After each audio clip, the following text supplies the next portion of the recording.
ఆదికాండము 43వ అధ్యాయము. ఆ దేశమందు కరువు భారముగా ఉండెను గనుక వారు ఐగుప్తు నుండి తెచ్చిన ధాన్యము తినివేసిన తరువాత వారి తండ్రి, మీరు మరలా వెళ్లి మన కొరకు కొంచెము ఆహారము కొనుడని వారితో అనగా, యూదా అతని చూచి, ఆ మనుష్యుడు మీ తమ్ముడు మీతో ఉంటేనే గాని మీరు నా ముఖము చూడకూడదని మాతో గట్టిగా చెప్పెను.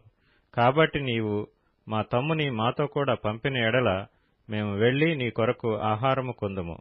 నీవు వానిని పంపనొల్లని ఎడల మేము వెళ్ళము.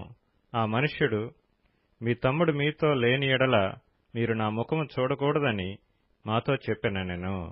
అందుకు ఇశ్రాయేలు, మీకు ఇంకొక సహోదరుడు కలడని మీరు ఆ మనుష్యునితో చెప్పి నాకు ఇంత శ్రమ కలగచేయనేలా అనగా, వారు ఆ మనుష్యుడు మీ తండ్రి ఇంకా సజీవుడై ఉన్నాడా, మీకు సహోదరుడు ఉన్నాడా అని మమ్మను గూర్చియు మా బంధువులను గూర్చియు ఖండితముగా అడిగినప్పుడు మేము ఆ ప్రశ్నలకు తగినట్టు అతనికి వాస్తవము తెలియచెప్పితిమి.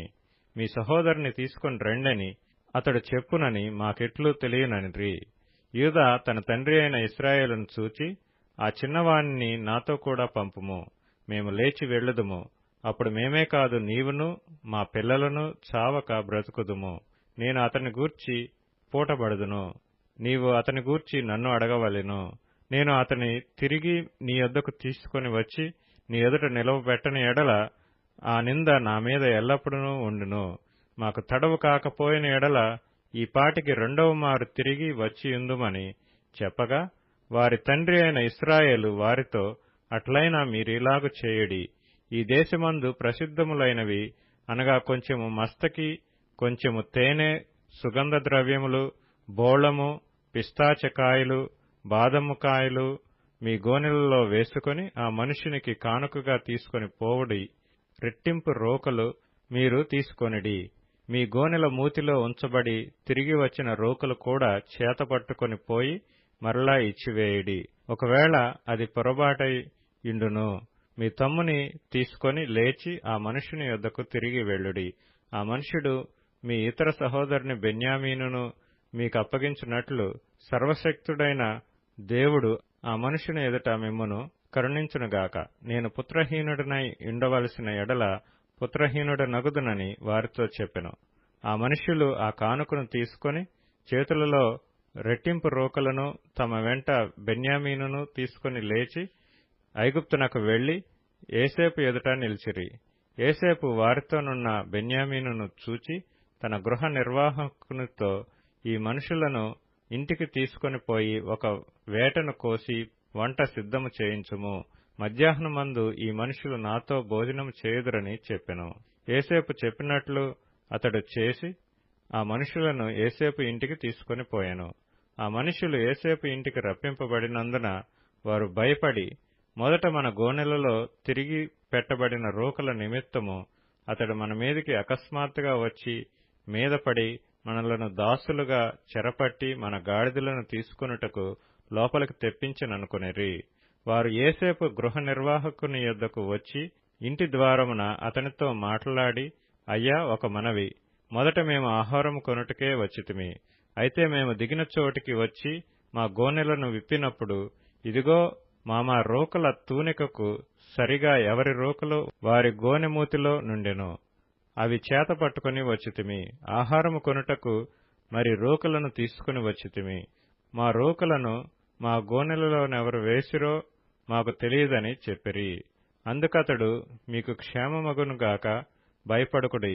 మీ పితరుల దేవుడైన మీ దేవుడు మీకు మీ గోనెలలో ధనమిచ్చెను. మీ రోకలు నాకు ముట్టినవని చెప్పి షిమ్యోనును వారి యొద్దకు తీసుకొని వచ్చెను. ఆ మనుష్యుడు వారిని యోసేపు ఇంటికి తీసుకొని వచ్చి వారికి నీళ్లియగా వారు కాళ్లు కడుక్కుకొనిరి. మరియు అతడు వారి గాడిదలకు మేత వేయించెను.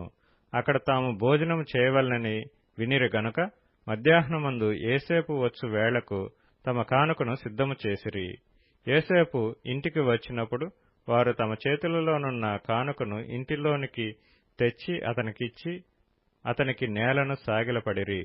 అప్పుడు, మీరు చెప్పిన ముసలివాడైన మీ తండ్రి క్షేమముగా ఉన్నాడా, అతడు ఇంకా బ్రతికియున్నాడా అని వారి క్షేమ సమాచారం అడిగినందుకు వారు, నీ దాసుడైన మా తండ్రి ఇంకా బ్రతికియున్నాడు, క్షేమంగానున్నాడని చెప్పి వంగి సాగిలపడిరి.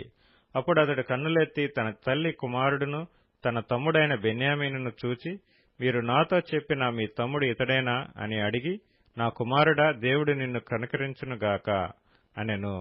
అప్పుడు తన తమ్ముని మీద యోసేపునకు ప్రేమ పొర్లుకొని వచ్చెను గనుక అతడు త్వరపడి ఏడ్చుటకు చోటు వెదకి లోపలి గదిలోనికి వెళ్లి అక్కడ ఏడ్చెను. అప్పుడు అతడు ముఖము కడుక్కొని వెలుపలికి వచ్చి తన్ను తాను అణచుకొని భోజనం వడ్డించుడని చెప్పెను. అతనికిని వారికిని అతనితో భోజనం చేయుచున్న ఐగుప్తీయులకును వేరువేరుగా వడ్డించిరి. ఐగుప్తీయులు హెబ్రీయులతో కలిసి భోజనం చేయరు, అది ఐగుప్తీయులకు హేయము. జ్యేష్ఠుడు మొదలుకొని కనిష్ఠుని వరకు వారు అతని ఎదుట తమ తమ ఈడు చొప్పున కూర్చుండిరి. గనుక ఆ మనుష్యులు ఒకని వైపు ఒకడు చూచి ఆశ్చర్యపడిరి. మరియు అతడు తన ఎదుట నుండి వారికి వంతులెత్తి పంపెను. బెన్యామీను వంతు వారందరి వంతు కంటే 5 అంతలు గొప్పది. వారు విందు ఆరగించి అతనితో కలిసి సంతుష్టిగా త్రాగిరి.